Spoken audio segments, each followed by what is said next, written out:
Hi everyone, this is Chapter 13, Section 1, The Renaissance in Italy.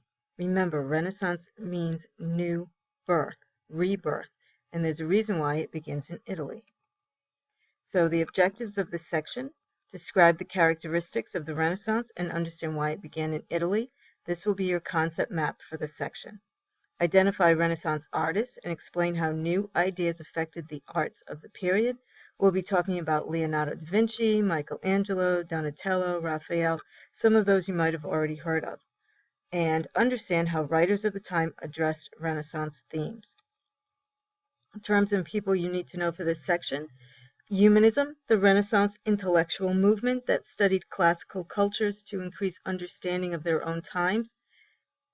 We're not moving away from everything being religious, but at the same time, we're also going to look at ancient Rome and Greece and their learning as well. The humanities are subjects that will be studied, such as grammar, poetry, rhetoric, and the all-important history. Petrarch, Florentine humanist, poet, and scholar who assembled a library of Greek and Roman manuscripts to encourage learning.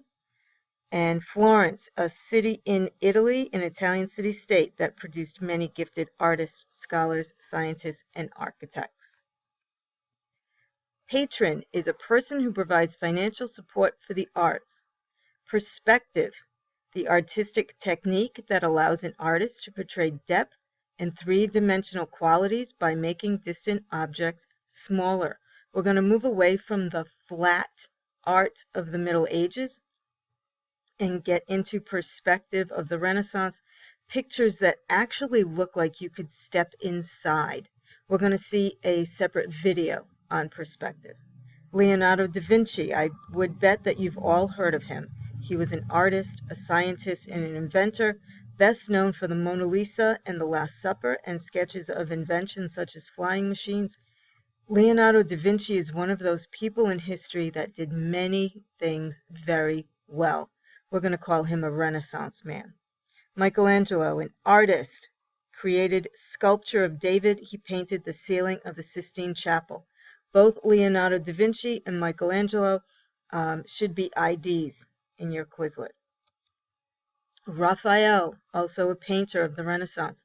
He blended Christian and classical styles. He's famous for his works, which included the School of Athens, which we'll look at in a little more detail, and his portrayals of the Madonna. The Madonna is Mother Mary with child. Baldassare Castiglione. He wrote the Book of the Courtier, describing the manners and qualities aristocratic men and women should display. We're going to find that a lot of the books of the Renaissance were basically how-to manuals. Niccolo Machiavelli wrote The Prince, describing how to rule in an age of ruthless power politics. Also a how-to manual. Might surprise a lot of you. Please also make Machiavelli an ID in your Quizlet. And Johann Gutenberg, a printer who invented a printing press with movable type. We're going to move away from the monks hand copying everything to being able to use a printing press. So ideas will be able to circulate quicker in the world. What were the ideals of the Renaissance, and how did Italian artists and writers reflect these ideals? A new age dawned in Western Europe, given expression by remarkable artists and thinkers. We call this the Renaissance, meaning rebirth. It will begin in the 1300s and will reach its peak around 1500. Keep in mind, the 1300s was that period of time where we're dealing with the Black Death. 1347 on, the Black Death will kill a third of all the people in Europe. We're also dealing with 100 Years' War between England and France, but the war escalates and spreads throughout Europe. We're also dealing with the Avignon papacy, where the Pope is in France instead of in Rome. Sometimes we have 2 popes, sometimes we have 3. The church is having a hard time dealing with situations such as the Black Death and the war because of this. When all of this nonsense is over, the Renaissance will begin, and it will mark the transition from medieval times to the early modern world. The Renaissance began in Italy in the 1300s. Renaissance thinkers sought to bring Europe out of the disorder and unity of the Black Death of the 100 Years' War. It placed greater emphasis on individual achievement. We'll learn about great names such as Leonardo da Vinci and Michelangelo. Tried to understand the world with more accuracy. Science is going to become important, and we're going to see that there's going to be a problem between science and the church, meaning the Roman Catholic Church. And it revived interest in classical Greek and Roman learning. You remember scholasticism, St. Thomas Aquinas and his Summa Theologica. There can be a balance between faith and reason. We're going to go a step farther than that. And the Renaissance ideal was a person with interests and talents in many fields, an example being Leonardo da Vinci. During the Renaissance, there was a new spirit of adventure and curiosity. Trade assumed greater importance than before. This is important. Trade brings money. Trade brings wealth. It brings a wealth of ideas, but it also expands banking. People are going to have more money than they know what to do with, and if that's the case, they might decide to be a patron of the arts, and that's how the Renaissance is going to begin. Navigators sailed across the oceans. Christopher Columbus in 1492 is going to discover what we call America. Scientists viewed the universe in new ways. It might not be the way the church would like the universe viewed, but we'll deal with that a little later. Writers and artists experiment with new techniques, perspective being one of them. Here's a map of Europe in 1500. Italy's central location, please notice, this is Italy right here. Now we say Italy. Italy is not a united country yet. That will only happen in the 19th century, the 1800s. Please notice it's all different. This is the Kingdom of Naples. This is the Kingdom of the Two Sicilies. The Papal States. The Pope is actually the ruler of the Papal States. He is the prince. If the Papal States go to war, he will be the prince on horseback in front of the army. Not the way we normally think of the Pope. Papal States, we have Florence up here. We have northern Italy. So different regions of what we now call Italy. Italian city-states. Please also notice the Italian city-states are right on the Mediterranean Sea. If this is the Middle East, and the ideas and the trade is flowing from Asia to the Middle East, it's going to hit Italy first. Do you guys remember? Italy will be the first to actually get the plague, the Black Death, because of its location in the Mediterranean Sea.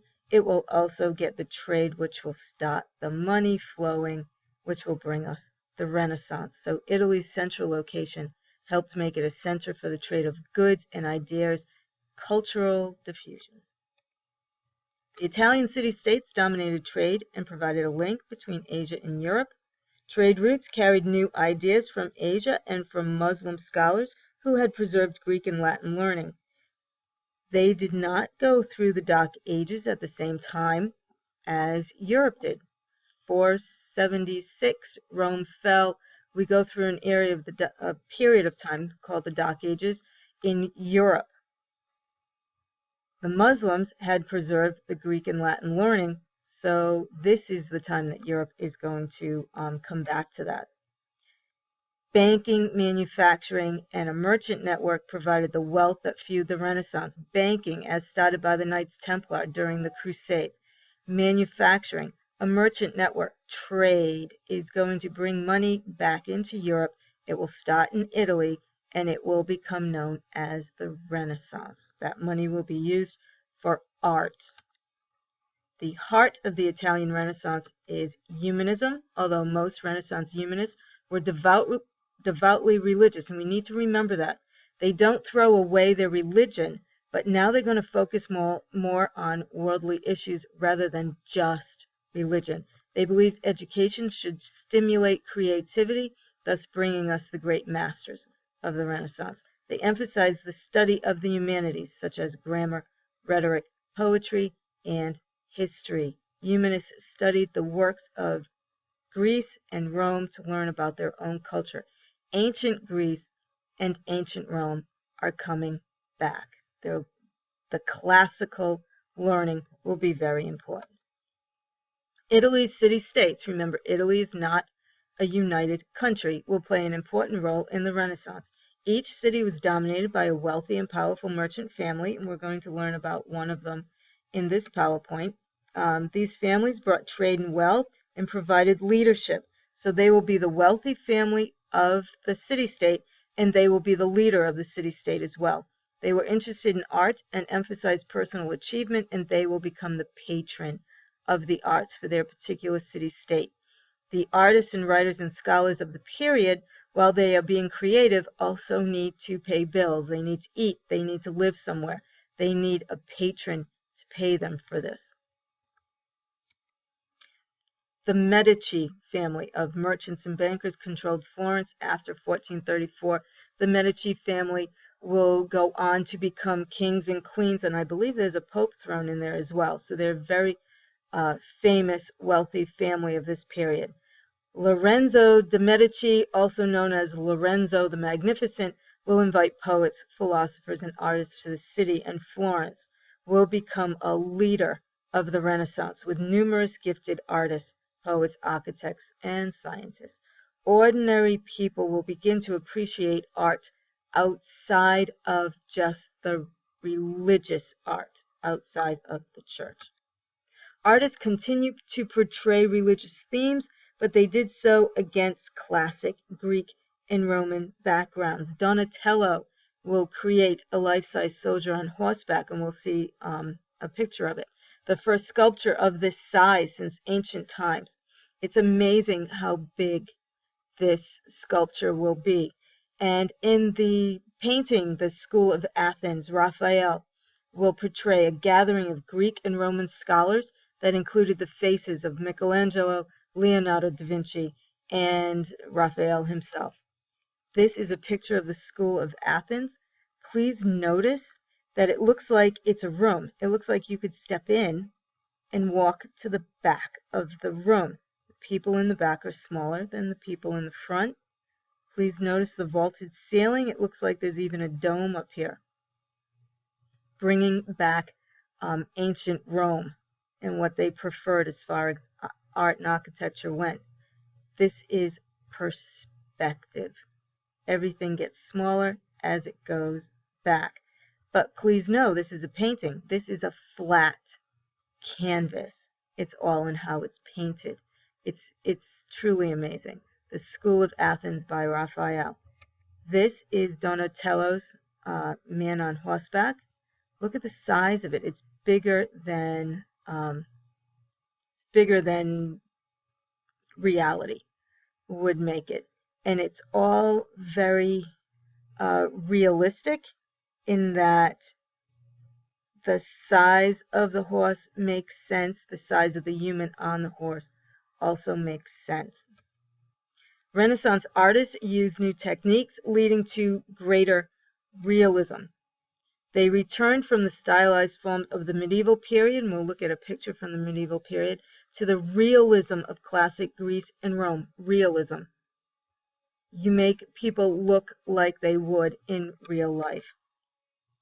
They use new techniques to represent both humans and landscapes. Now, one of those techniques is called perspective, and Filippo Brunelleschi gets credit for perspective. Distant objects appeared smaller. Perspective allowed for more realistic art, as demonstrated in the School of Athens. It looks like it's a room that you could simply step into. Artists also used new oil paints that reflected light and used shading techniques to make objects look more real. Any of you that take art class will know this. Objects were portrayed in a three-dimensional fashion. Painters studied human anatomy and drew more observing models, resulting in more accuracy. To show you the difference in medieval paintings, this would be a medieval painting. Please notice how flat it looks. There's nothing in the background at all. Also, look at the size of the hand and the fingers.